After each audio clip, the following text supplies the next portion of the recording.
네, 해커스 학생 여러분들 반갑습니다. 자, 대단원을 넘어왔습니다. 우리가 이제 고려에 대해서 이제 열심히 봤는데 그 다음에 조선이라는 국가에 대해서 보도록 할 거거든요. 조선은 고려보다는 우리에게는 조금 더 친숙하죠. 자, 이 친숙한 조선이라는 국가도 우리가 모르는 게 정말 많이 있을 겁니다. 그 내용들을 하나씩 볼 건데요. 자, 조선 전기와 후기를 나누어서 주로 이제 보게 되거든요. 이 사이에 임진왜란이라는 큰 전쟁이 있을 겁니다. 자, 이 조선이라는 국가의 앞부분에 정치는 어떠하였는가와 관련한 17번째 테마가 준비되어 있습니다. 이름하여 아니 그건 네 생각이고, 자, 이게 무슨 얘기인지 한번 보도록 할게요.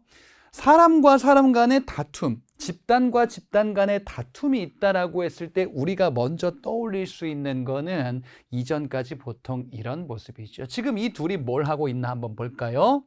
서로를 노려보면서 혹시나 내가 공격을 받을까 봐 칼을 들고 아주 예민한 모습으로 공격과 방어 태세를 지금 딱 준비를 하고 있어요. 지금 이런 모습이다라고 한다면 다툼이 있을 때 칼을 들고 힘으로 제압하고 싸우는 거, 이런 것들을 우리는 보통 생각을 하게 되고요. 그래서 이제 정치에서 상대방을 죽이고 제압하고 또는 다른 집단과 전쟁을 벌이고 이런 일들은 사실 빈번하게 있었고 뭐 지금도 있는 모습이긴 하죠. 하지만 이게 어느 순간부터 이제 좀 체제가 안정화됐다라고 본다면 이렇게 한다라는 거는 어떤 한 조직에 상당히 좀 너무 큰 타격을 주게 될 수 있는 좋지 않은 방법이다라고도 할 수 있어요. 그래서 이제는 말로 하는 거죠. 말로 싸우고 설득하고 그러다가 안 되면 아이 그래 다르구나. 그때 우리가 할 수 있는 말이 이런 겁니다. 미주알 고주알 친절히 설명을 조곤조곤 해도 못 알아들으면은 그건 네 생각이시네요. 생각이 다르시네요. 우리가 대화의 스킬에서 이제 조금 성숙해진다라고 할 수 있는 거는 상대방과 다름을 인정하고 받아들일 수 있는 이런 자세인 거죠. 아니, 충분히 설득을 해보는데, 그리고 충분히 의견 교환을 해보는데, 아, 다르구나. 어쩔 수 없구나. 뭔 말인지 알겠는데 그건 네 생각이고, 이런 것을 받아들일 수 있는 문화가 돼야 되지 않을까라는 생각을 해보게 되죠. 자, 이런 문화는 정치적으로 봤을 때는 어디서부터 시작이 됐을까 한번 쭉 앞으로 한번 가볼게요. 1661년 17세기 영국에서 어떤 일이 벌어집니다. 당시 왕 제임스 2세, 이 사람이 왕위를 계승하는 것이 맞느냐 잘못됐냐 라는 주제에 대해서 왕당파와 그렇지 않은 세력 간의 갈등이 벌어지기 시작해요. 그래, 이건 어디서나 있을 수 있는 일이죠. 그런데 이게 상대를 막 제압하고 죽이고 한다라기보다는 뭔가 다른 양상으로 나오기 시작하니 왕위 계승에 찬성하는 파, 그렇지 않은 파, 토리당과 휘그당이라는 당으로 나누어져서 뭔가 어떤 파벌과 집단이 나오게 되고 이제 정적인 유사한 목소리를 내기 시작을 하는 거였거든요. 이게 시간이 지나고 영국에서 보수당, 자유당, 그리고 이후에 노동당, 지금 이 영국은 이제 보수당과 노동당이라는 이 당을 중심으로 큰 세력을 형성하고 있거든요. 이게 그 전에 있었던 토리당과 휘그당이라는 당에서 나오고 새롭게 산업혁명 시대 때 나온 정당이에요. 예, 이렇게 나오면서 이제 정당이라는 게 민주주의에서 자리를 잡게 되는구나. 그래요. 민주주의의 시작을 봤는데 이렇게 시작됐었던 근대의 민주주의는 발전하면서 미국에도 마찬가지입니다. 미국에도 큰 정당을 중심으로 하여 발전하게 되죠. 민주당, 공화당 이런 당들 여러분들 들어보셨잖아요. 미국에서도 큰 정책 이슈에 대해서 찬반을 이야기하는 이런 모습들이 쭉 이어지고 지금의 정당 정치로 발전하는 겁니다. 우리나라도 마찬가지 아닌가요? 우리나라도 무슨 당 막 이런 당들 막 있잖아요. 그렇죠? 이런 당들이 등장하고 그 다음에 이 정당을 중심으로 그래, 이 당이 맞냐 틀리냐 여부를 떠나서 어찌됐건 간에 여론들을 모으는 한 여러 가지의 축이 되고 있고 민주주의의 중요한 요소다라고도 볼 수가 있는 거죠. 자, 그런데 이런 모습이 우리나라에서 이전에 있었다라는 거죠. 1572년 조선, 16세기 조선에서 이런 일이 있었습니다. 자, 정당 정치의 시작은 영국에서 보니까 뭐 왕위 계승하느냐 마느냐 이런 뭔가 조금 지엽적인 것 같은 문제였었는데 여기도 마찬가지입니다. 둘이 있습니다. 김효원이라는 인물이 있고 심의겸이라는 인물이 있습니다. 당시에 가장 중요한 요직 중에 하나였었던 이조전랑이라는 관직을 두고 누가 맞는 것이 옳으냐, 이쪽 사람이 맞는 것이 옳으냐, 이런 것에 따라서 첨예한 갈등을 벌이게 돼요. 김효원을 지지하는 세력과 심의겸을 지지하는 세력으로 이렇게 파벌이 나누어지기 시작하면서 이후에 조선의 굵직굵직한 이슈들에 대해서 이제 다른 의견들로 이를 수렴하는 정치가 이루어지게 됩니다. 그래서 동인과 서인이라는 붕당 정치가 나오게 되는 거예요. 붕당 정치는 정당 정치랑 초반부의 모습이 좀 비슷해요. 왜? 여론을 모으거든요, 결국에는. 그냥 뭐 우리끼리 알아서 막 뚝딱뚝딱 이런 게 아니야. 당시의 지배층의 여론들을 모아서 이렇게 저렇게 의견 수렴을 통한다. 그런 것을 지배층의 여론, 공론이다라고 이야기를 합니다. 그래요. 민주주의는 아닙니다. 물론 민주주의는 모든 사람들의 의견들을 수렴하는 건데 여기서는 이제 지배층이에요. 하지만 그와 유사한 정치가 나오게 된다라는 것을 우리는 파악해 볼 수도 있겠어요. 그래서 민주주의와 유사한 이전과는 조금 다른 형태의 공론에 입각한, 여론에 입각한 붕당 정치가 출현하게 되는, 이게 조선의 모습이 되는 거죠. 물론 이 정치는 이후에 잘못된 모습으로 가긴 해요. 하지만 처음에 나왔을 때는 상당히 좀 이상적인 측면이 많이 있었다라는 그 방향으로 먼저 이해를 해주시면 되겠습니다. 자, 그러면 이와 관련한 조선이 어떻게 발전하는지 하나 둘씩 보겠습니다. 자, 일단 조선이 어떻게 건국되었는지 구체적인 얘기를 마무리하고 넘어가 보자. 이건 고려 말 때 있었던 내용을 조금 더 살을 붙인 내용이에요. 자, 고려 말 때로 돌아가 보자. 고려 말 때요. 공민왕, 우왕, 창왕, 이 공민왕 이후의 왕들이 등장할 때 그때 대외적으로 큰 혼란기다라고 봤었어요. 홍건적과 왜구가 침입하는 이런 시대가 계속 이어지고 있었고요. 그리고 당시 중국에 새롭게 자리를 잡은 명나라, 이 명나라는 우리에게 땅을 달라라는 요구를 하기도 했었어요. 땅을 달라, 천령위 설치를 통보해서 고려에게 땅을 반환하라, 원으로부터 뺏었던 땅을 반환하라는 요구가 있었어요. 그래서 이에 대해서 안 된다. 그럴 거면 우리가 명나라를 치러 가자라는 여론들이 등장을 했었던 거 기억하시죠? 그래서 치러 가네요. 이성계는 반대했으나 네가 가라 이성계. 최영이 보내죠. 갔던 이성계가 돌아오네요. 도저히 안 된다. 4가지 이유를 들어서 반대할 겁니다. 장마철이다. 농사 짓는 사람들 일해야 된다. 바닷가에서 저기 왜구가 온다. 우리가 작은 나라인데 큰 나라를 치는 것은 이치에 맞지 않는다. 이 전쟁은 이길 수 없고 한다 하더라도 유지할 수 없다. 그래서 돌아오네요. 위화도 회군이죠. 위화도 회군을 통해서 이성계가 명을 받고 출격했었던 이성계가 거역하고 돌아온 거예요. 사실상 반란을 일으킨 거지. 그래서 어떻게 해요? 왕을 폐위시키고 최영을 제거하면서 고려의 가장 강력한 힘을 가진 인물로 자리를 잡는 시점이에요. 고려의 군사를 모두 장악했다라고 이해하시면 되겠습니다. 이게 바로 위화도 회군이었었어요. 자, 이 위화도 회군을 통해서 이성계가 고려의 군사력을 모두 장악했어요. 그러면서 이성계가 누구와 완전히 결탁하게 되냐? 신진사대부들과 결탁하게 되는데, 그런데 이 신진사대부는 이렇게 있었던 거 기억하시죠? 온건파 사대부가 대다수였었어요. 온건파 사대부는 고려 왕조를 유지하면서 천천히 바꾸고 잘못된 것을 시정해 나가자. 반면에 혁명파, 완전히 다 갈아엎자. 고려는 고칠 수가 없습니다. 그냥 새로 새로운 걸 만들어야 됩니다. 라는 거를 강조하는 혁명파. 근데 이성계가 누구와 결탁하느냐?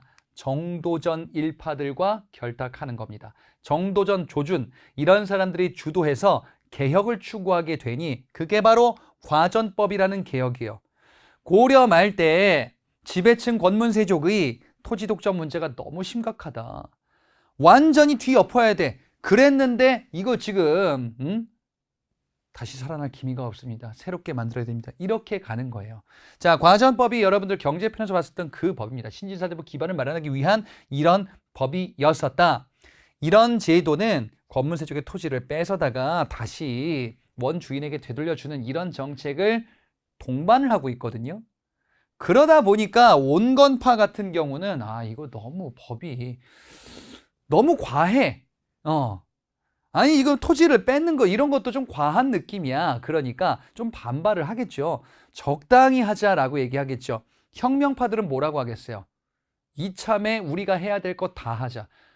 온건파들은 이렇게 하겠지. 이렇게 많이 하다가는 나라가 흔들릴 수 있다. 어차피 흔들어서 무너뜨리고 새로 쌓아야 한다 라고 이야기를 하겠죠.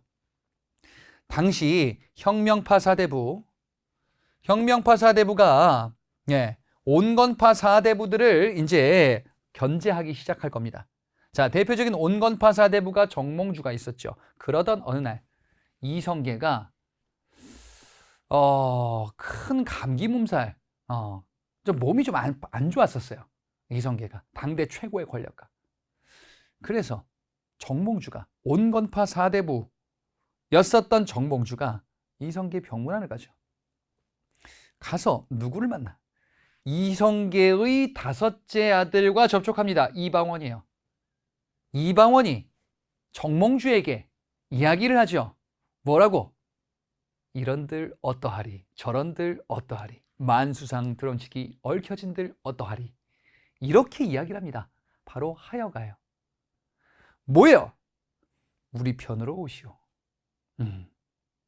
고려든 조선이든 다 우리 같은 개혁을 추구하는 세력 아니겠소? 정몽주가 답하죠. 이 몸이 죽고 100병 고쳐주고 임양한 일편단심 가실 줄이 있으랴. 단심 갑니다. 고려를 향한 나의 충정은 변함이 없으니 당신들과 함께할 의사가 없다. 고려에 대해서 난 충성을 다하겠다라는 거죠. 결국 이방원이 자객을 붙여서 정몽주를 제거하죠. 이렇게 제거한 겁니다. 그래서 결국 정몽주는 제거되고 온건파 사대부들은 이 급진파 또는 혁명파들과 손을 잡기 힘들겠다라고 판단하면서 조선 건국에 참여하지 않죠. 이성계를 왕으로 추대하고 즉위하게 되는데 온건파 사대부들은 참여하지 않았네요. 혁명파들을 중심으로 바로 정도전 일파들, 이들 일부가 중심이 돼서 고려 왕조를 무너뜨리고 이성계가 왕으로 추대된 겁니다. 이렇게 조선이 건국된 거예요. 그러면 이 조선이란 국가는 고려 왕조를 어떻게 개혁할 것인지에 대해서 여러 가지 논의를 하다가 결국에는 새 판을 짜자라는 결말로 이어지게 되었네요. 자, 그러면 조선이 건국하고 나서 어떻게 개혁하고 어떻게 새로운 나라를 만들고자 했는지, 이들이 꿈꾸던 나라가 무엇인지 궁금하지 않습니까? 보겠습니다. 태조 이성계가 꿈꾸었던 나라는 무엇일까? 지금 우리가 보는 조선 초기의 모습은요, 서로가 꿈꾸는 나라의 모습이 조금씩 달라요. 그게 포인트야. 고려 말 때 문제가 있었다라는 거는 알고 있어. 고려 말 때 문제가 있었다. 그래서 새로운 나라를 만들었는데, 그래, 이렇게 만들려고 하는 나라의 모습이 뭐다라는 거는 조금씩 다른 거잖아요. 그렇잖아. 내가 맛있는 거 먹고 싶은데 한식을 먹을 수도 있고 양식을 먹을 수도 있고 일식을 먹을 수도 있고 그냥 뭐 인스턴트를 먹을 수도 있는 거고, 그렇죠? 여러 가지를 먹을 수 있습니다. 저는 뭐 가리는 게 없어서 저는 뭘 좋아하냐? 양이 많은 걸 좋아해요. 맛있는 거 물론 좋죠. 그치? 근데 이제 그때마다 조금씩 달라. 오늘은 좀 회를 먹고 싶다. 오늘은 좀 삼겹살이 먹고 싶다. 오늘 좀 담백한 거, 조금씩 다르잖아요. 이들이 꿈꾸던 것도 다르다. 이성계가 꿈꾸던 나라는 무엇일지에 대한 해답은 이성계에게 없어요. 무슨 얘기입니까? 이성계는 이 사람을 통해서 자신의 이야기들을 하게 될 겁니다. 이 사람이 사실상 이성계의 아바타격인 인물이에요. 누구냐? 정도전입니다. 정도전은 조선 왕조를 설계한 사람이에요. 사실상 이성계는 정도전에 의해서 왕으로 추대된 권력가예요. 그럼 무슨 얘기냐면은 정도전이 다 만들고 이렇게 나라 만들어야 됩니다라고 하면서 이성계가 그래 내가 왕으로 즉위하면 되겠군. 그럼 뭐 어떻게 하면 되는데? 이거예요. 예, 정도전이 사실상 조선을 설계한 사람이에요. 그래 이 사람이 무슨 생각을 가지고 있는지를 알고 계셔야 되겠어요. 자, 일단 정도전이 무슨 생각을 가지고 있는지는 고려에 대해서 안 좋아졌던 고려 말 때 문제가 있었던 거에 대한 문제의식부터 시작을 해요. 고려 말 때 문제가 있었는데 권문세족들의 권력 독점과 경제적인 수탈이 너무 심했다와 거기에 발맞췄었던 당시의 승려들. 야, 불교가 이렇게 타락했구나라는 시대가 고려 말 때예요. 정도전은 생각을 했습니다. 불교는 문제다. 불교는 폐단도 문제인데 교리도 알고 보면 잘못됐어. 불교의 부처님? 아니, 나는 불씨라고 부를 거야. 불씨가 뭡니까? 부처 아저씨. 불씨 잡변이란 걸 남겨요. 불씨의 잡변이란 뜻이거든요. 아, 이거 약간 좀 폄하하는 좀 이래도 되나 싶은 거야. 부처 아저씨 잡소리 뭐 이런 뜻이에요. 이게 불씨 잡변이라는 게. 불교가 그만큼 당시에 문제가 있어서 그런 거야. 아, 그래. 정도전은 신진사대부잖아요. 그러면 어떤 국가 만들고 싶은 거야? 기본적으로 성리학 국가 만들고 싶은 거예요. 유교 국가 만들고 싶은 거예요. 당연히. 그렇죠? 유교 국가를 만들자라는 것에 대해서는 지금 이후에 여기서부터 나오는 사람들 모두가 다 동의해요. 이거는 정도전뿐 아니라 모두 같은 생각이다. 물론 이제 이렇게까지 비판해도 되나라는 정도 차이는 있긴 한데 성리학 국가를 만든다, 유교 국가를 만든다라는 기본 생각에 대해서는 모두 다 동의합니다. 자, 그런데 여기가 달라요. 국가 운영을 누가 할 거냐요. 누가 하기 왕이 하죠. 아니. 정도전의 생각은 좀 달라요. 이 사람이 썼던 조선 경국전이라는 저서, 경제문감 이런 저서에 이 사람이 정도전 이런 얘기를 합니다. 왕이란 존재는 현명한 존재도 있고 그렇지 못한 존재도 있다. 왕이라는 존재가 모두 똑똑하고 아주 다 좋은 사람이면 참 좋겠지. 그렇죠? 근데 여러분 역사 보면요. 정말 아이고 답답하다. 이런 왕들. 정말 나빴다. 이런 왕들 많이 있어요. 정도전이 보기에 왕이 현명하면 좋은 건데 근데 문제가 그렇지 않으면 나라 말아먹잖아요. 그러면 안 된다. 야. 그럼 어떻게 해야 돼? 현명하거나 현명하지 못한 왕이 있을 수 있으니까 왕이란 존재는 끊임없이 교육을 받아야 된대. 더 현명한 사람한테 통제를 받아야 된대요. 누가 더 현명한가? 바로 재상이에요. 재상이 뭡니까? 신하 중에 우두머리예요. 아니 그럼 신하는 똑똑한가? 신하는 왕보다 똑똑할 가능성이 있다라고 볼 수도 있어. 왜냐하면 왕은 아버지가 왕이니까 내가 왕이 됐어. 이거잖아요. 근데 신하는 아버지가 신하니까 내가 신하. 물론 그런 게 고려에도 있긴 했지만 기본적으로는 시험 보잖아요. 능력으로 뚫고 간 그런 사람들이 신하잖아. 그래. 신하에게 현명한 신하에게 컨트롤 받아야 된다. 이게 재상 중심이에요. 그럼 정도전이 만들고 싶은 국가는 성리학 국가이면서 한편으로는 왕이 아니라 신하, 우두머리인 재상이 중심이 되는 국가, 신하의 권한이 강한 국가 이런 걸 만들고 싶었던 거예요. 그래, 그게 조선 경국전 경제문감 이런 데서 등장하는 내용이기도 합니다. 그리고 이 정도전은 조선 건국하고 나서 국 만들고 도성 만들고 하는데 다 모두 깊게 관여할 거예요. 대표적으로 경복궁, 경복궁이 조선의 대표적인 대표가 되는 궁, 그걸 법궁이다라고도 하는데 그 궁을 만드는데 정도전이 아주 깊게 관여하기도 할 겁니다. 자, 이게 정도전, 조선 건국하고 나서 만들었던 여러 가지의 정치 모습 중에 하나입니다. 대외적으로 봤을 때 이 정도전 문제가 좀 있었어요. 뭐냐? 다른 국가, 중국의 명나라와 관계가 별로 좋지 않을 때예요, 이때. 예. 이 명나라가 조선이라는 새로운 국가가 나오니까 길들이려고 그래. 아니, 그 전에 니들 고려인데 조선이 나왔구나. 그래. 야, 고려, 조선? 너희들 우리 중국한테 잘 보여야 될 거야. 이러면서 자꾸 시비를 걸어요. 그러자 정도전이 정벌하자. 요동정벌을 위해서 막 준비를 합니다. 그러면서 이성계 아들들 각각의 병사를 막 거느리고 있는 것 같은데 이거 없애야 되는데 위험한 인물들이 있습니다. 제거해야 됩니다. 왕자들이 반발할 겁니다. 무슨 일이 생겨요. 자, 이성계 얘기를 잠깐 볼게요. 이성계의 원래 부인이 있었죠. 원래 부인이 있었고 여기 자식들이 막 있어요. 그런 이성계가 왕이 되기 전에 죽어서 새로운 부인을 얻어요. 새로운 부인에게도 자식을 얻어요. 그죠? 자, 근데 요쪽은 많이 컸고 요쪽은 아직 애들이거든요. 이성계가 왕이 됐을 때 나이가 좀 많았어요. 예, 조선 건국했을 때 50대였었어요. 그러면 이성계가 왕이 되고 나서 바로 뭘 해야 되냐면 세자책봉을 해야 돼요.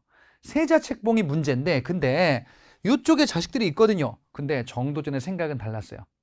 정도전은 왕은 큰 권력이 있으면 안 돼. 재상이 중심이 돼야 돼. 근데 이쪽 보니까 아우 애들이 너무 컸어. 욕심도 많은 것 같아. 안 돼. 이쪽에다가 세자 책봉을 합니다. 이방석을 세자에 책봉해요. 그러자 이쪽이 반발해. 반발하겠죠, 당연히. 그 중에 조선 건국의 핵심적인 인물이었었던 이방원. 이방원이 앞서 정몽주를 죽였죠. 그죠? 이방원이 아니다. 이거는 정몽주 죽이고 나서 지금 이제 왕이 된 이후에 정도전 아니다 이거야. 그 다음에 이방석 아니다 이거지. 그래서 이방원이 군사를 이끌고 모두 죽입니다. 이게 1차 왕자의 난이에요. 이방원이 이복 동생 죽이고요. 그 다음에 정도전도 죽여요. 엄청난 피바람이 갑자기 시작된 거야. 그치? 그도 그럴 게 이방원은 다른 국가를 만들고 싶었던 거예요. 그렇구나. 바로 이제 정도전도 제거됐습니다. 이게 1차 왕자의 난이요. 그럼 2차로 있나 봐요? 1차 왕자의 난을 계기로 이성계가 왕위에서 물러나요. 아, 내가 이러려고 왕이 된 게 아닌데 자식들끼리 이게 뭐냐? 정도전도 죽고 이건 아니다. 왕위를 내려놓고 이방원이 왕이 되느냐? 그 위에 형들이 있어요. 그 형들 중에 하나가 왕이 되거든요. 그런데 이 모습을 보고서 이방원의 바로 윗형이었었던 이방간이라고 있었어요. 이 이방간이 이방원을 보고서 이게 안 되겠는 거예요. 동생이 이거 너무 설치는 것 같아. 안 되겠다. 내가 동생을 참 교육시켜야겠다 해서 군사를 일으키다가 이방원이 알게 된 거야. 그래서 이방원이 형을 제거합니다. 이게 2차 왕자의 난이에요. 이 2차 왕자의 난을 계기로 이방원이 왕위에 오르게 됩니다. 1차, 2차 왕자의 난을 계기로 이방원이 권력을 갖게 되고 결국 왕위에 오르게 된 거예요. 그래, 그 사람이 바로 태종이에요. 자, 이 태종 이방원, 태종의 아들이 세종이 있을 겁니다. 그 아버지예요. 자, 이 이방원 태종 이방원은 왜 이런 난들을 일으켰을까? 여러분, 태종 이방원에 대해서 제가 간단히 한번 소개를 해드리자면요. 이 이방원, 왕이죠. 조선의 세 번째 왕이에요. 이 이방원 태종은 조선뿐 아니라 우리나라 역사를 통틀어도 한 명밖에 없는 왕이에요. 이런 특징 한 명밖에 없어요. 뭘까요?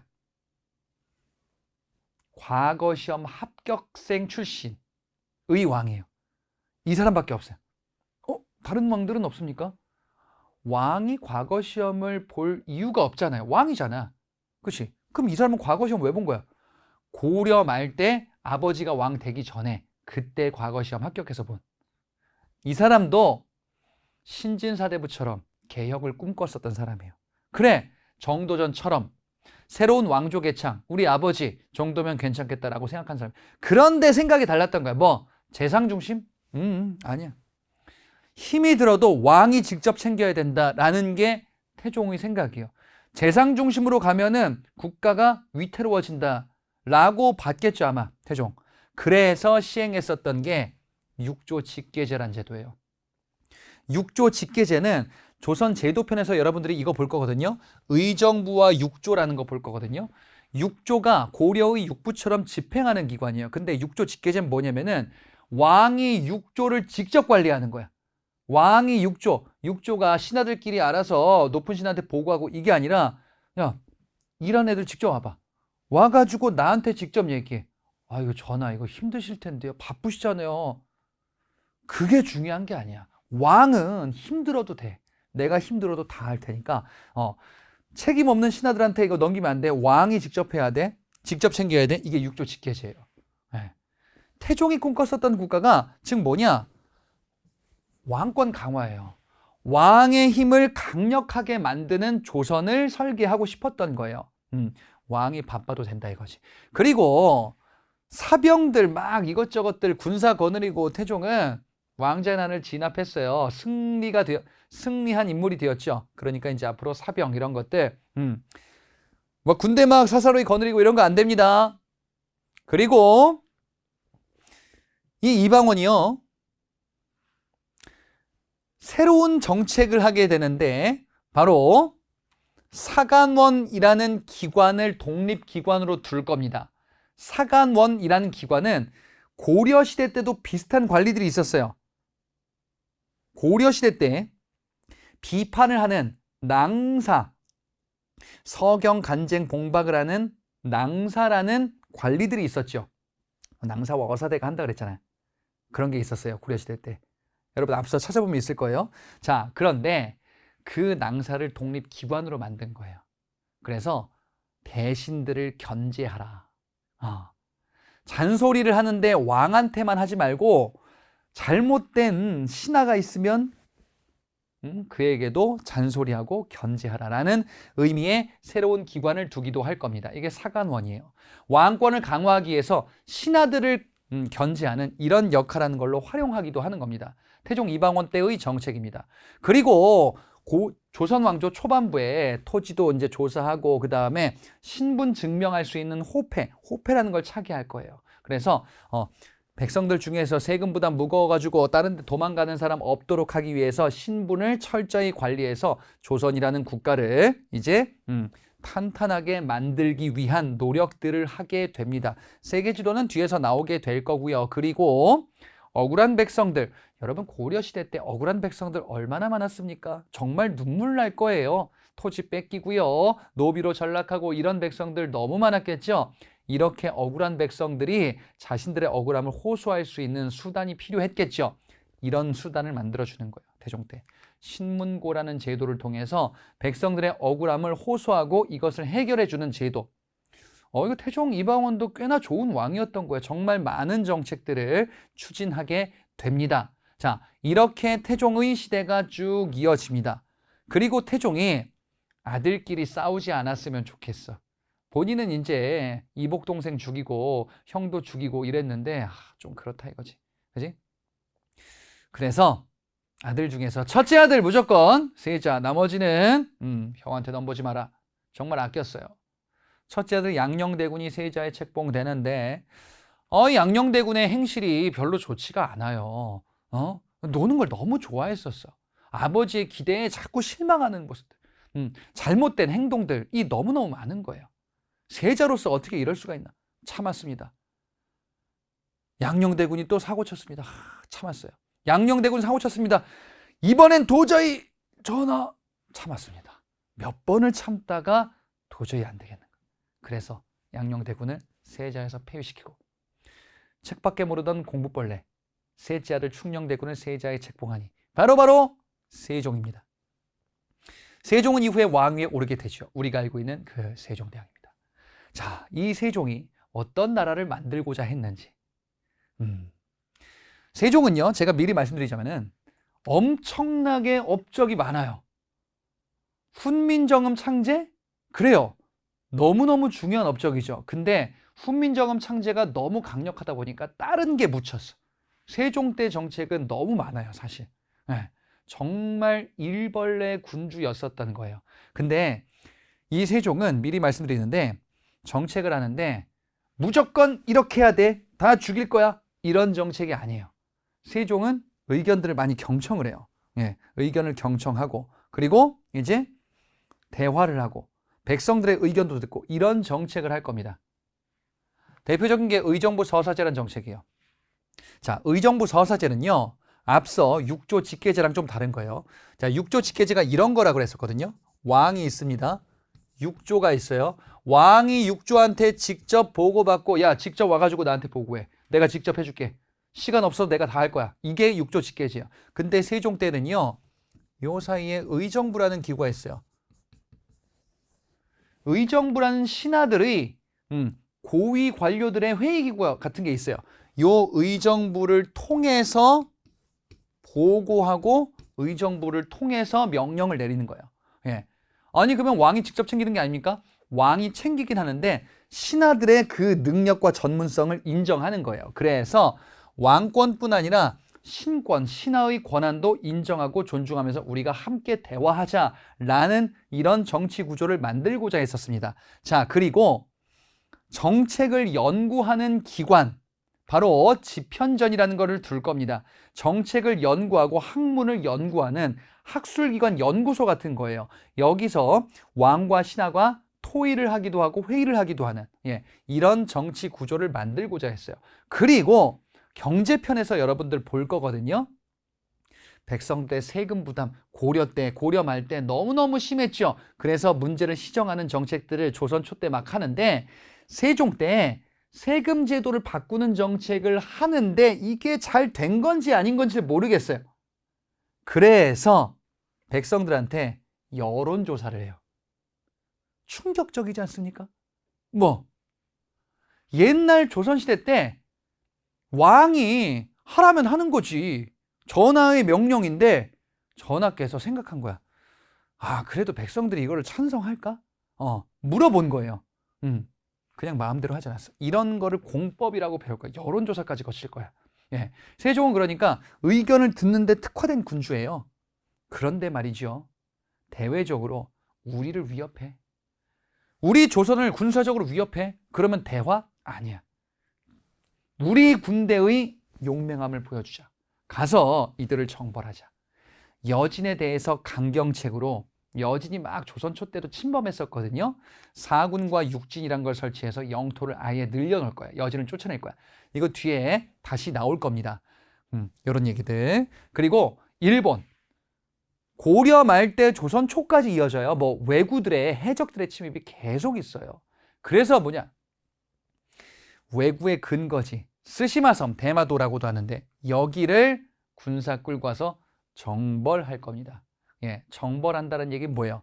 군사 끌고 와서 이들을 강력하게 응징하고 오는 거예요. 예, 이런 정책들 다 뒤에 대외관계 편에 있을 겁니다. 물론 그뿐만 아니라 회유책도 병행합니다. 회유책을 병행한다라는 거는요. 이건 무슨 얘기냐면은 여진과 일본에 대해서 강경하게 이들을 점령하고 또는 이들을 정벌하기도 하면서 한편으로는 이들이 원하는 걸 들어주기도 해요. 이들이 원하는 건 뭐냐면 조선과 교류하는 거거든요. 무역을 할 수 있게끔 해주세요. 그래, 너희들 머물러. 그리고 일본인들 와서 부산 쪽에 세계 포구 열어줄 테니까 여기에서 교류도 해. 그리고 대신에 이 정도까지는 거래할 수 있어라는 계해약조라는 걸 체결하기도 할 겁니다. 제한된 범위에서 무역을 할 수 있게끔 배는 이 정도, 쌀은 이 정도 규모를 거래할 수 있어라는 이런 거래를 허락해 주기도 할 겁니다. 그래서 강경책과 회유책을 통해서 세종 때 국경지대의 다른 이민족 침입을 못하게끔 안정화시켜 준 거예요. 국방력이 강할 때예요. 고려 말 때가 아닌 거야 이제. 강경책과 회유책, 일본에 대해서도. 그래서 국경의 안정적인 모습, 국내적으로도 안정적인 정치 운영, 이런 것들이 쭉 이어지게 될 겁니다. 훈민정음 창제 세종 때지요. 그리고 여러 과학기구들이 막 등장하게 될 건데, 자, 농민들에게 농서를 배포하기도 할 거예요. 농서다라는 거는 농업사회에서 농사를 어떻게 짓는 게 좋은 건지에 대한 정보들을 담은 이런 농서를 만들거든요. 농사직설. 근데 여기에 세종의 장점이 또 나옵니다. 농서를 만드는데 세종이 잘 몰라요. 농부가 아니잖아. 그래서 농부들의 의견을 직접 들으러 관리들을 보내요. 예. 그래서 의견들을 모은 거예요. 농부들의 여러 의견들을 모은 농서도 만들고 여러 가지 서적들도 편찬하게 될 겁니다. 세종 때 금속 활자를 개량한 걸 만들거든요. 갑인자라는 걸 만들 겁니다. 여러분들, 우리 세종은 우리나라 역대 왕들 중에서 정말 최고죠. 정말 갑이죠. 갑인자. 예, 세종 때 갑인자라는 금속 활자를 만들었다. 이렇게 하면 헷갈리지 않겠죠? 세종 때 갑이다. 자, 여러 가지 정책들을 통해서 세종 때 안정적인 정치가 유지가 됩니다. 세종 때 안정적인 정치는 그 이후에도 계속 이어질 것 같았어요. 세종의 아들, 첫째 아들 세자. 이 세자가 왕위를 잇게 될 겁니다. 이 세자는요, 세종의 말년 때부터 정치 운영을 같이 했었어요. 아버지를 통해서 배웠었어요. 그리고 실제로 너무너무 잘했었어요. 세종이 죽기 전 좀 몇 년 전까지 세종시대 때에는 이 세자가 사실상 대리청정이라고 해서 세자가 직접 통치하는 것과 다르지 않은 시대가 되거든요. 잘했었어요. 그리고 아주 강력한 권한도 있었어요. 아버지에게 권력을 평화롭게 물려받았으니까. 그런데 말이에요, 문제가 있네. 이 첫째 아들이 오래 못 살아요. 아버지가 죽고 왕위에 올랐는데, 문종입니다. 문종이 왕이 되고 2년 만에 죽어요. 그러면 문종의 아들이 왕위를 잇겠죠? 나이가 어립니다. 예. 여러분, 오해하시면 안 되는 게, 나이가 어리다고 문제가 바로 생기진 않아요. 어린 나이에 왕위에 올라서 정치 운영을 잘하는 사람들도 많이 있어요. 어린 나이다 하더라도 당분간 성인이 되기 전까지 누가 왕실의 서열이 제일 높은 어른이 대신 수렴청정이라는 걸 해요. 보통 이제 왕의 어머니나 아니면은 거기 서열이 높은 뭐 할머니, 이런 사람들이 이제 통치를 당분간 하거든요. 근데 문종은 여자복이 없었어요. 문종의 부인은 공식적으로 여차저차했는데 마지막에 아무도 없었어요. 예, 여러 가지 문제가 좀 있었어요. 그럼 이 얘기인즉슨 단종의 엄마나 아니면은 새엄마가 없어요. 그래, 그러면 이 권력은 어디로 가냐 이거지. 아직 나이 어린 왕, 문종과 단종이 있었는데, 요 앞에 문종은 일찍 죽었고 단종 나이 어린 왕이에요. 그래. 근데 힘이 없어요. 기존의 권력 노리는 사람들이 있겠죠. 바로 문종의 동생이자 세종의 둘째 아들 수양대군입니다. 예전에 뭐 영화도 있었죠. 내가 왕이 될 상인가? 왕이 되고 싶은 것 같아. 수양대군. 이 수양대군이 기회를 엿보는 겁니다. 단종의 측근 당시 신하들을 제거하는 이런 정변을 일으키게 돼요. 이게 바로 계유정난입니다. 이 계유정난을 통해서 수양대군이 권력을 차지하게 되고요. 그리고 결국 힘이 없는 왕인 단종을 압박하겠죠. 단종을 쫓아냅니다. 유배를 보냈다가 나중에 죽여요. 이 사람이 바로 세조입니다. 조카죠. 세종의 아들이었잖아요. 세조, 수양대군. 그죠? 이 둘의 관계는 작은아버지와 조카예요. 즉위했네요. 자, 세조는 정치 운영을 어떻게 하냐면요.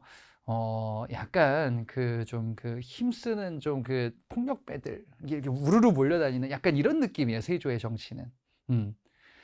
왕 대장님을 중심으로 이거 측근들 우르르 힘 모아서, 야, 결국에는 왕이 내가 다 해야지. 이전 이방원 태종 때 정치랑 비슷한 듯 약간 다른 듯. 육조 직계제예요. 강력한 왕권. 그래, 세종 때 의정부 서사제와는 좀 다르게, 그래, 태종 때 정책이랑 비슷하게 하자. 그래, 이렇게 하잖아요. 태종 때 육조 직계제였었고 요거를 바꿨잖아요. 어떻게? 세종 때 의정부 서사제로 이렇게 바꿨었죠. 태종 때 육조 직계제는 왕권 강화. 요거는 왕권과 신권의 조화. 근데 여기서는 다시 왕권 강화입니다. 왕과 측근 세력들의 힘을 키우겠다라는 정치 운영을 하게 될 겁니다. 자, 세조의 이런 계유정난과 반발, 당시 왕위의 찬탈, 왕위를 뺏은 거지 사실상. 조카를 죽였잖아요 또. 이게 뭐야. 이거에 대해서 집현전에 있는 학자들이 반발하면서 반란을 일으키기도 해요. 세조의 왕을 인정할 수 없다. 집현전 없습니다. 경연이란 거를 앞서 세종 때 많이 했었거든요. 경연은 왕과 신하의 토의 또는 왕이 신하에게 교육을 받기도 하는 이런 행사를 경연이라고 합니다. 집현전과 경연, 집현전 세종 때 활성화된 학술기관이고 토의도 한다 그랬죠. 경연은 왕이 신하한테 교육을 받기도 해. 이런 거 다 없앱니다. 아니 우리 대장님한테 누가 감히 조언을, 이런 거예요. 세조 때. 그죠? 세조의 이런 강력한 정책에 반발하는 지배 세력이 있었어요. 이시해라는 저기 함경도 저기 북한 쪽, 저 북쪽 끝에 이쪽인데 이시해가 반발을 일으킵니다. 예, 이걸 진압하는데 세조는 그래서 야, 지방에서 이것저것 막 자치기구 이런 거 있다고 들었는데 유향소라는 건데요. 요거를 폐지합니다. 지방에서 마음대로 하지 마. 내가 강력하게 다 할 거야. 우리 대장님이 다 하실 거야. 예, 이게 세조 때 정책입니다. 물론 유향소는 이후에 다시 부활하게 될 겁니다. 직전법이라는 제도가 경제편에 기다리고 있을 겁니다. 성종, 세조가 죽은 다음에 세조의 아들 왕위를 잇는데 일찍 죽어요. 일찍 죽은 왕 그 전에 형 세자 출신이 있었어요. 이 세자도 일찍 죽고 그 세자의 아들이 왕위를 잇게 됩니다. 그것까지는 몰라도 됩니다. 예. 아무튼 성종이라는 사람이 왕위에 오르게 되는데요. 이 성종은요, 뭔가를 완성했어요. 약간 캐릭터는 세종과 비슷합니다. 그래, 너무 강력하게 무슨 대장님 받들고 무슨 조직폭력배 갖고 이런 정치는 아니다. 조선은 유교의 국가잖아. 유교의 국가에 따라서 여러 가지 의견을 경청하며 토의하는 이런 정치를 하자. 이런 통치 운영을 완성하게 될 건데요. 그 완성한 법전을 반포하게 됩니다. 바로 경국대전이라는 법전이에요. 자, 경국대전은요, 조선의 기본 법전입니다. 조선이 이렇게 통치하겠다라는 여러 가지의 시스템을 정리한 법전인데 이 법전은 사실 세조 때 만들기 시작을 했는데 세조가 완성하지 못하고 성종 때 완성해서 반포합니다. 그래요. 완성해서 반포했어. 성종. 그게 성종이에요. 완성. 그죠? 그리고요. 이 성종 때 세종 때와 비슷한 거 만들자 이거지. 세종 때 만든 바로 집현전이라는 게 있었죠. 집현전. 연구기관이야. 성종 때에도 이거 하자. 이름을 바꿀 겁니다. 홍문관으로. 경연도 합니다. 그래서 세종과 비슷한 정책을 하기도 하는 거예요. 자, 그런데 이 성종 때 말이에요. 주변에 보니까 지금 왕들 요 다음 왕이거든요. 세조 다음에 성종이거든요. 예, 예종이란 왕이 있는데 잠깐 하고 이제 죽었어. 근데 세조 때 계유정난 때 공신들이 많이 있었잖아요. 세조 때 단종에게 왕위를 뺐을 때 수양대군에 가담했었던 신하들 많이 있었겠죠. 이런 신하들. 공신들이 좀 부패하네. 고인물이 되는 거예요. 부패한 잘못된 이런 개혁의 대상들이 늘어나는 거야. 욕심들이 막 지나치면서 백성들을 괴롭히기도 하네. 뭔가 좀 견제해야겠다. 자, 이런 고인물들을 훈구라고 합니다. 훈구 세력이라고 그래요. 이 훈구 세력을 견제해야겠다. 새로운 인물들이 필요하다.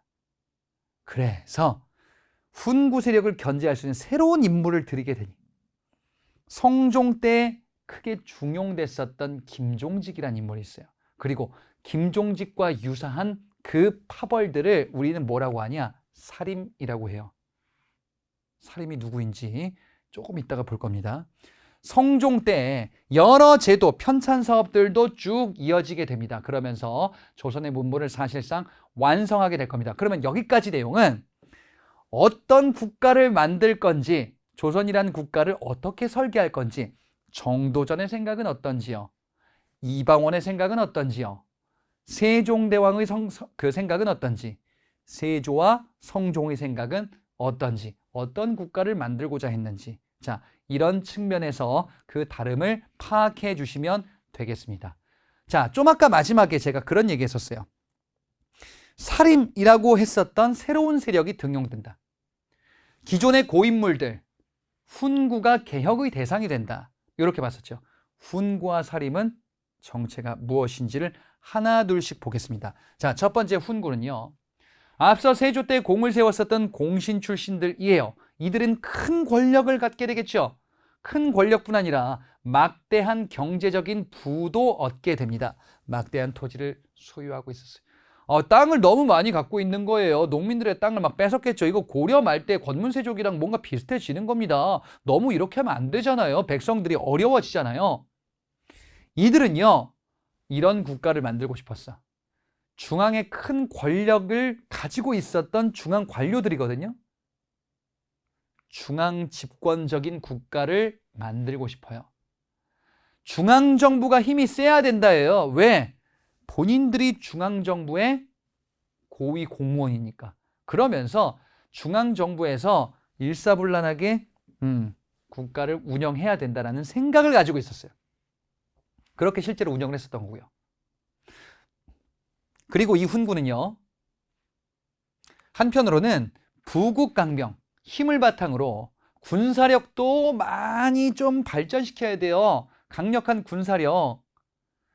중앙정부 힘이 세야 되고요. 그 다음에 군대도 힘이 세야지 국가 운영이 잘 되겠죠. 부국강병이다라고 이야기를 합니다. 예. 부유하게 경제력, 그 다음에 강병, 강한 군사력. 자, 그런데 사림이 등용되기 시작하는데요. 사림은요, 훈구를 비판할 거야. 이들의 생각이 좀 달라요. 어떤 국가를 만들고 싶었냐? 사림은요, 향촌 자치 국가를 만들고 싶었어요. 향촌은 지방이에요. 중앙정부가 이래라 저래라 간섭하는 게 아니라 지방에서 알아서 잘 운영되는 이런 국가를 만들고, 왜냐? 이들은 향촌, 즉 지방에 있었던 사람들이거든요. 지방에서 우리가 잘 운영하고 있었는데, 근데 중앙정부가 이렇게 해가지고 저렇게 해라 막 간섭하고 하는 거는 잘못됐다라고 보는 거야. 그러면서 한편으로는요, 나라의 운영을 부국강병? 아니다. 우리는 왕도 정치가 필요하다. 자, 이렇게 보시면 돼. 훈구는 성리학이 중요합니까? 중요해요. 사림은 성리학이 중요합니까? 당연히 중요해요. 그런데 차이가 있어. 훈구는 이런 국가를 만드는데 성리학을 잘 쓰면 돼. 수단이에요. 사림은 이런 국가를 만들기 위해서 성리학이 목적이 돼야 돼. 수단과 목적의 차이예요. 좀 쉽게 얘기할게요. 훈구는 힘 있는 국가 만들기 위해서 성리학을 잘 써먹으면 되지. 이게 훈구예요. 사림은 왕도 정치를 위해서 성리학 국가를 만들어야 돼. 왕도 정치는 성리학과 유교에서 얘기하는 이상적인 통치 방식을 왕도 정치라고 해요. 성리학 국가를 만들어야 돼. 우리의 목적이 성리학이야. 우리는 여기서는 훈구는 성리학을 잘 쓰면 되지 뭐. 응? 우리는 돈을 잘 벌어서 나중에 돈 가지고 뭐 해먹을 거 생각하면 되지. 아니야. 돈 버는 거 자체가 목적이지. 이렇게도 갈 수도 있죠. 수단이냐 목적이냐 차이가 있더라. 그래서 사림은 성리학 국가를 만드는 것 자체가 목적이다. 그걸 우리가 왕도 정치다라고도 이야기합니다. 그래서 정치 운영이 조금 달라요. 자, 그런데 지금 성종 때 김종직과 같은 사림들을 등용했다 그랬죠. 이 사림들이 보니까 훈구의 정치 운영이 잘못된 거예요. 아니, 훈구의 정치 운영 봤더니 이들 토지 소유 독점 너무 커. 문제가 있어. 비리가 너무 많네. 그래서 이 사림 세력들이 비판을 하게 될 겁니다. 비판을 하는데 어떤 기관에 주로 등용됐냐? 삼사라는 기관에 주로 등용이 돼요. 자, 요거 통치체제 다음 단원에서 볼 거거든요. 조선의 3사에는 사헌부, 사간원, 홍문관이라는 기관들이 있어요. 다 권력의 독점을 비판하고 감시하는 역할이에요. 즉 쉽게 얘기하면은 조선의 3사는 잔소리꾼들이에요. 잔소리꾼들이 보기에 훈구의 정치 운영 잘못됐다 해요. 비판하는 거야. 자, 사림이 훈구를 비판합니다. 너희들 잘못 운영하고 있어. 이렇게 하면 안 되지. 그죠? 훈구가 야, 니들 얘기 들어보니까 우리가 좀 너무했다. 미안하다. 라고 할까요? 그럴 리가. 대립이 점점 커지면서 훈구와 기존 기득권들, 새롭게 등장한 사림, 이들 간의 대립이 점점 커집니다. 사림이 비판하자 훈구가 사림도 역시 사림에게 압박을 가할 거예요. 그러면서 이제 피바람이 붑니다. 그게 사화라는 사건이에요. 사화는 사림이 화를 입었다라는 뜻이에요. 누구에게? 훈구에게. 이 사건들 간단히 볼게요. 자, 첫 번째 사화는요. 사림의 인물이었었던 앞서 김종직이라는 인물이 있었습니다. 이 김종직의 제자 김일손이라는 인물이 있어요. 김종직 스승은 사림으로서 이런저런 글들을 남기거든요. 이 사람이 썼던 글 중에 조의제문이라는 글이 있어요. 조의제문이라는 글을 제자인 김일손이 조선의 역사서 편찬하는 기록물 중에 사초라는 게 있는데 거기에다가 실는 과정에서 이거를 훈구파들이 트집을 잡은 거예요. 아니 이런 글을 실으면 어떡하냐.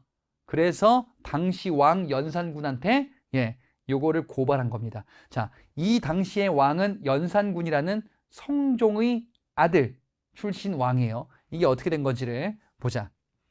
김종직의 조의제문을 제자인 김일손이 국가 공식 문서 같은 데 실는 과정에서 요거를 훈구파가 트집 잡아서 벌어진 사건이에요. 그러면 우린 뭘 알아야 될까요? 이게 무슨 글이길래? 이걸 알아야지. 조의제문은 김종직이라는 사람이 쓴 글인데 꿈에서 의제가 나왔대요. 의제가 사람이야. 중국의 어린 황제인데 그 나라 장군한테 결국 쫓겨나서 죽어요. 항우라는 장군한테 쫓겨나 죽을 거야. 이 의제가 억울했는지 김종직이 얘기하기를 내 꿈에 나왔대. 아, 그래. 의제가 억울했구나. 어린 나이에 죽어서 억울했나 보다. 내가 글로 조문해야겠다. 이렇게 써 있는 글이 조의제문이에요. 조문한다.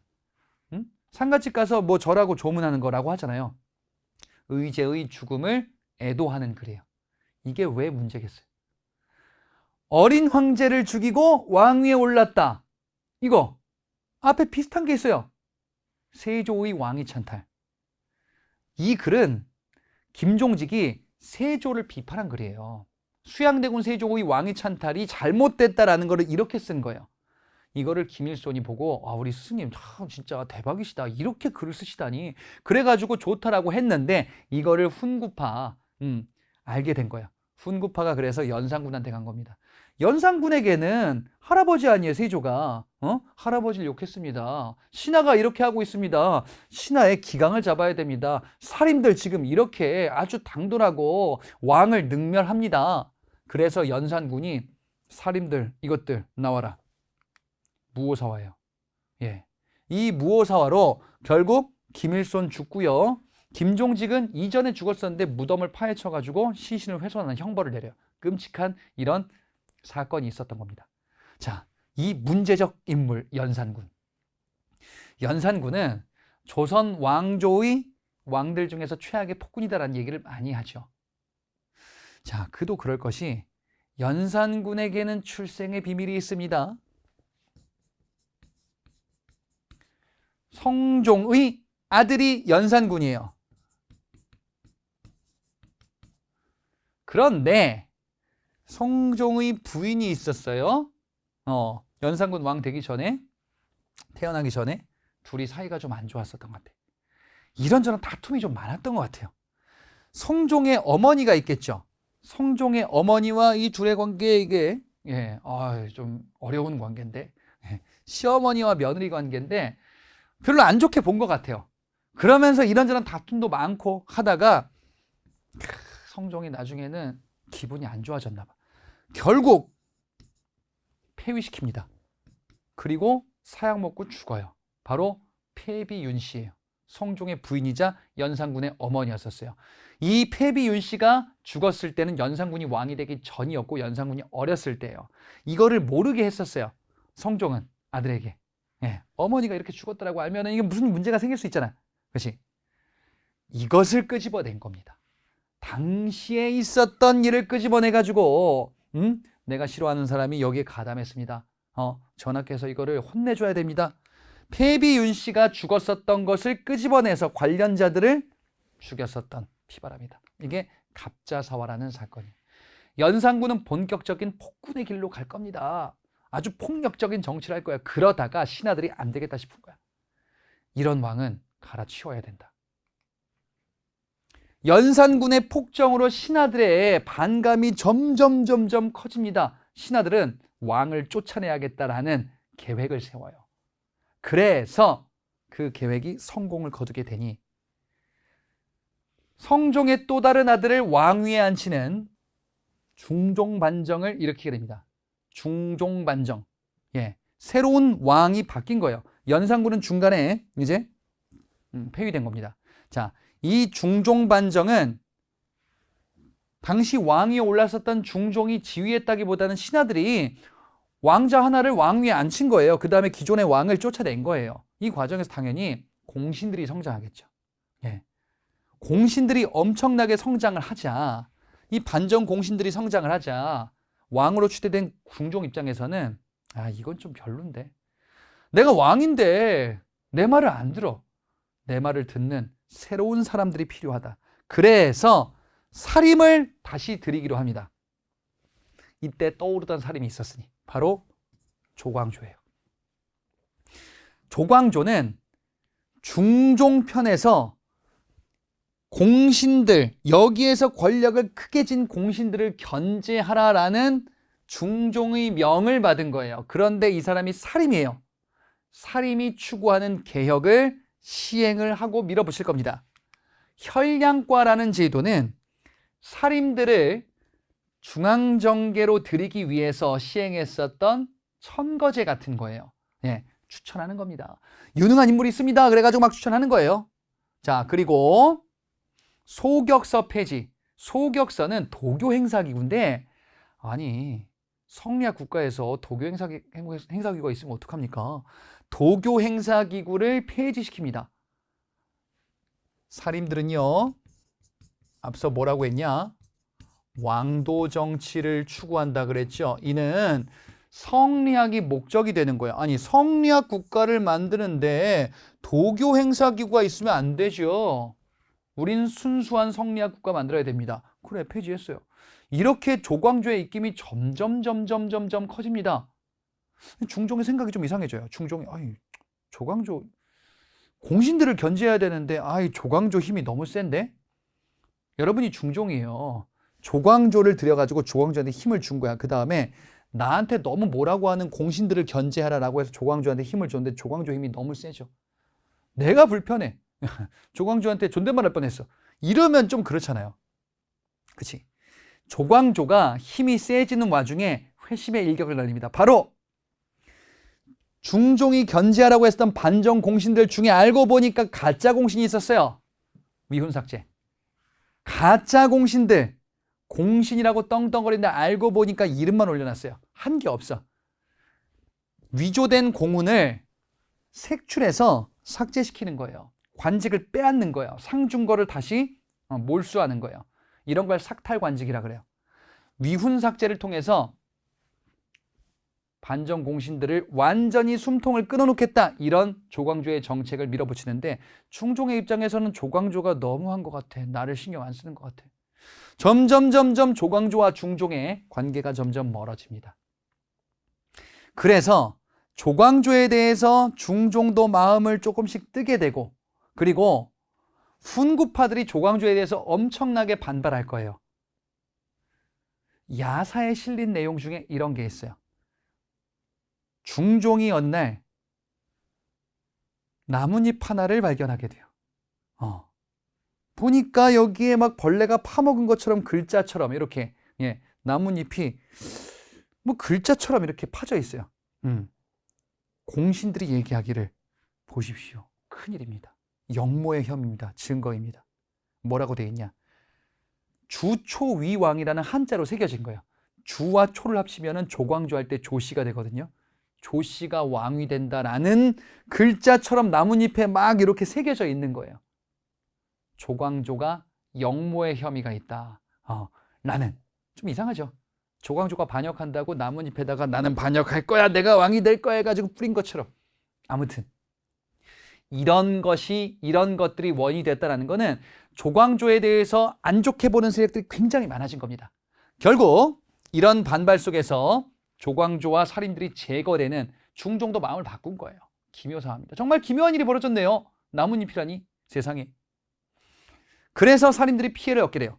그리고 중종. 자, 중종의 부인 얘기를 좀 해볼게요. 중종의 부인이 이렇게 있습니다. 원래 중전 부인이 있었습니다. 자식이 있었어요. 세자에 책봉됩니다. 다음 왕 인종이란 왕으로 즉위해요. 그런데 일찍 죽었어요. 새로운 부인이 있습니다. 좀 약간 야심이 있는 것 같아요. 자식을 낳았어요. 이 부인 입장에서는 우리 아들이 왕이 됐으면 좋겠어요. 이 왕은 왜 그런지 모르겠는데 뭔가를 잘못 먹고 독살된 것 같아요. 이분이 뭔가를 버린 것 같은데 명종으로 즉위하고요. 명종이 나이가 어려서 권력을 휘두르게 될 겁니다. 문정왕후라는 왕의 어머니로서 어마무시한 권력을 갖게 될 겁니다. 자, 이때 요쪽에 붙었었던 신하들 다 외척이거든요. 제가 지금 한 얘기가 이거예요. 인종이 일찍 죽고서요. 명종이 즉위하는데 이 명종이 여기 2번 쪽 아들이에요. 그런데 이쪽이 1번 쪽 외척. 이들을 뭐라고 할 거냐? 대윤이라고 해요. 이쪽이 장경왕후 윤씨건 둘 다 윤씨예요. 그리고 이쪽이 2번이에요. 2번. 소윤이라고 할 겁니다. 대윤과 소윤 간에 외척 간의 갈등, 권력 쟁탈이 있는데 누가 이겼어? 당연히 소윤이 이기겠죠. 왜? 명종이 왕이 됐잖아요. 그 다음에 이 사람이 권력을 크게 가지고 있잖아요. 이쪽이 이쪽을 제거하겠죠. 이게 바로 을사사화라는 사건이에요. 외척 간의 갈등에서 벌어졌었던 일이다. 자, 그런데 이때 당시 이쪽 다시 볼게요. 문정왕후를 비롯한 이쪽의 외척 윤원형이라는 사람이 있었거든요. 문정왕후, 윤원형 이런 사람들이 엄청난 권력과 부정부패가 심각했어요. 이때. 이렇게 심각해지는 과정에서 백성들의 삶이 어려워지네요. 그래. 임꺽정과 같은 도적들이 나오게 돼요. 제가 어렸을 때 이거 별명이었는데 성 때문에. 임꺽정의 난이 이때 일어나요. 이렇게 어려운 시대였었구나. 권력의 부정부패가 너무너무 심했어요. 바로 이 나쁜 사람들 잘못된 정치 운영했었어요. 그리고 윤원형. 당시 문정왕후 권력을 앞세워서 그래. 문정왕후가 이 여자가 잘못된 정치 운영 때문에 문제를 일으킨다라는 벽서가 붙기도 해요. 이게 양재역 벽서 사건이에요. 지금 이래서 명종 때 문정왕후, 윤원형, 소윤 일파들 이들 간의 권력의 부정부패가 너무 심각했었다라는 결론을 우리가 볼 수가 있겠죠. 자, 그런데 지금 여러 사화들을 봤거든요. 사화는 결론적으로 훈구가 살인들을 제거하는 데 활용했었던 정치적인 사건들을 의미하거든요. 주로 살인들이 많이 제거됐었던 거예요. 물론 뭐 훈구뿐 아니라 살인뿐 아니라 훈구로 제거됐었던 경우들도 있긴 했는데 보통 대개는 살인들이 제거되는 이런 사건으로 활용이 됐었거든요. 그러면 사화가 쭉 일어나는 과정에서 이제 살인들이 몰락했구나. 근데 그게 아니다가 결론이야. 살인들이 사화를 겪으면서 이제 훈구에게 죽기도 하고 쫓겨나기도 하는데 살인들의 숫자가 너무 많아요. 시간이 지나면서 결국에는 살인들 세상이 돼요. 살인들 세상이 돼 훈구는 더 이상 명맥을 잇지 못하는 거예요. 과거 시험 보면 살인밖에 없는 거예요. 그러면 결국 어느 순간 살인판이 되는 거야. 왜 그런지가 요 두 개예요. 서원과 향약을 통해서 살인들이 향촌사회에서 자리를 잡고 점점 늘어나는 겁니다. 서원은 바로 교육기관이고요. 향약은 자치 규약이에요. 요건 뒤에서 배웁니다. 살인들의 탄탄한 기반이 있어서 결국에는 살인들이 사화를 당했음에도 불구하고 계속 훈구한테 맞음에도 불구하고 결국 살인들 세상이 되었다요. 그런데 마지막 주제입니다. 이제 살인이 집권하게 되는데 살인이 나눠져요. 일단 살인은 숫자가 많아요. 향촌사회에서 쭉 굉장히 많았던 사람들이 이제 중앙정계로 막 진출하니까 이제 관직은 한정되어 있고 살인 숫자는 많으니까 뭔가의 경쟁이 있는 거예요. 그 대표적인 사건이 바로 이겁니다. 처음 시작할 때 말씀드렸습니다. 정말 요직 중에 요직인 이조전랑이라는 관직이 있었는데 이거를 누가 차지할 것이냐와 관련해서 김효원과 심의겸이 갈등을 하는데요. 김효원 친분, 이 사람과 친분이 있는 사람들은 김효원이 경복궁 동쪽에 살았어요. 심의겸은 경복궁의 서쪽에 살았어요. 예, 그래서 김효원 일파와 심의겸 일파들, 이들이 동인과 서인으로 갈릴 거예요. 그런데 김효원과 친한 사람들은 신진살임, 무슨 얘기냐? 살임인데 이전의 살임이 아니라 지방에 있다가 이제 막 새롭게 등장한 살임이다라는 뜻이에요.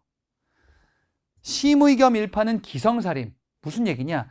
이전에 훈구와 싸울 때 있었던 살인들이다라는 뜻이에요. 그래서 김효원 일파들, 심의겸 일파들 요렇게 동인과 서인으로 결집하는데 이유가 하나 더 있습니다. 요 전에 문정왕후 외척 막 이런 것들, 야 이거는 다 잘못됐어. 새롭게 등장한 신진살인들은 전부 다 잘못됐으니까 다 없애야 돼. 이런 강경한 입장이고요. 기존의 살인들, 기성살인들은요, 이전에 다 사정이 있었고 그 중에서도 훈구파 중에서도 외척정치 했던 사람들 중에서도 괜찮은 사람도 있어 라고 하는 온건파예요. 그래서 살임이 김효원 중심의 요쪽의 바로 동인, 이들은 신진살인들 중심입니다. 그 다음에 서인들은요 바로 이제 심의겸 중심이고요. 이들은 기성살인들 중심으로 이렇게 살인들이 나뉘게 되었습니다. 그런데 말이죠. 여기서 끝이 아니야. 일단 동인과 서인은요 정치적으로 이렇게 나뉘긴 했는데 스승님들이 달라요. 요거는 여러분들 문화편에서 다시 볼 거거든요. 동인은요 이황, 조식, 서경덕의 이 사람들을 스승으로 하는 이런 무리들이고요. 서인 같은 경우는 이와 성원과 같은 이런 학자들을 스승으로 모시는 이런 인물들, 이들이 이제 서인이에요. 그래서 붕당 같은 경우는요, 지금 이런 것도 이제 동인 서인이 붕당인데요. 붕당은 정치적으로 나뉜 것도 있는데 학문적으로 스승님이 좀 다르다라는 것 또한 특징이 되겠습니다. 바로 성리학에 대해서 견해를 좀 달리 하더라. 자, 이 동인은요 사건을 겪어요. 일단 동인과 서인으로 나뉘어 있었죠. 근데 이 동인들이 나눠지게 됩니다. 자, 여기에는 사건이 있어요. 첫 번째, 정열입 모반 사건이라는 게 있습니다. 정열입이라는 사람은 서인이었다가 동인으로 넘어간 사람이에요. 예, 당시 왕이 선조라는 왕인데 소식을 들었어요. 정열입이 관직을 그만두고 이제 고향으로 갔대. 그러던 어느 날 서인들에게 정열입이 뭐 하는지 얘기가 들려요. 정열입이 저기서 무슨 뭐 사람들 모아가지고 관리하고 막 사람들 모아가지고 막 열심히 막 운동하고 사람들 모아서 막 무기 모아가지고 반란을 준비하는 것 같은데요. 확실하게 모르겠는데요. 그래?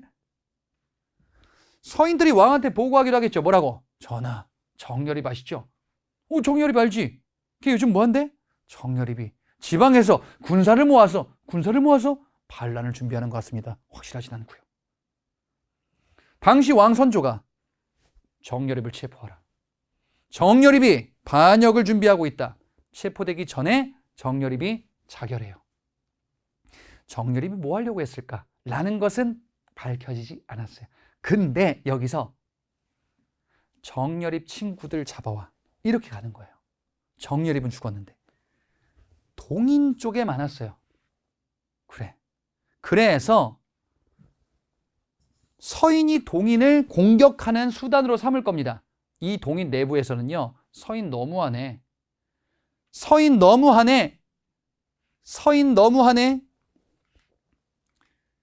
동인 내부에서 서인 너무해. 걸리기만 해봐. 우리가 보복할 거야. 강경파 북인이요. 서인 너무하지만 사정이 있겠지. 온건파 남인이요. 이렇게 가는 거야. 또 하나의 사건이 있습니다. 바로 이제 건저의 사건이라고 하는 건데요. 선조가 세자책봉을 미루고 있었거든요. 선조가 세자책봉, 왕이 세자책봉을 미루고 있었어요. 예. 세자를 책봉해야 되는데 광해군이라는 왕자가 있었어요. 광해군을 세자 책봉해야 된다라는 여론들이 막 얘기가 나오고 있었고 동인과 서인도 비슷한 의견을 가지고 있었어요. 그때 누가 전하에게 보고할 거냐 이거야. 전하에게 누가 세자 책봉을 건의할 거냐 이거지. 전하는 광해군을 안 좋아하는 것 같아, 선조는. 그래서 서인 정철이 예, 전하한테 보고합니다. 내가 얘기할 테니까 힘을 실어주시오. 정철이 선조한테 얘기합니다. 전하, 세자 책봉하셔야 됩니다. 광해군을요. 선조가 광해군은 안 돼. 그렇지만 그대만의 생각인지 모두의 생각인지 궁금하오. 정철이 얘기합니다. 저희들 모두의 생각이옵니다. 전하, 광해군을 세자에 책봉하셔야 됩니다. 선조가 동인 쪽 사람에게 물어보겠죠. 그대들도 같은 생각이오? 이들이 여기서 뒤통수를 때립니다. 아니요. 정철 혼자만의 생각인데요. 정철을 처벌하셔야 합니다. 예. 그래서 정철 처벌에 대해서 사형을 주장하는 북인과 유배를 주장하는 강경파 온건파예요. 예. 그래서 여러분이 수험적으로 아셔야 되는 거는요. 정여립 모반 사건과 정철의 건저의 사건을 계기로 하여 누가? 동인이 북인과 남인으로 갈라지게 되었다라는 것을 알아두시면 되는 겁니다. 이 동인, 북인과 남인으로 갈라졌죠. 그래, 서인에 대해서 강경한 입장이 북인이고요. 온건한 입장이 남인, 이렇게 갈라지는 거예요. 어디서? 북인. 동인이 이렇게 갈라지는 거죠. 그러면 사림들은요, 지금 이렇게 갈라진 거예요.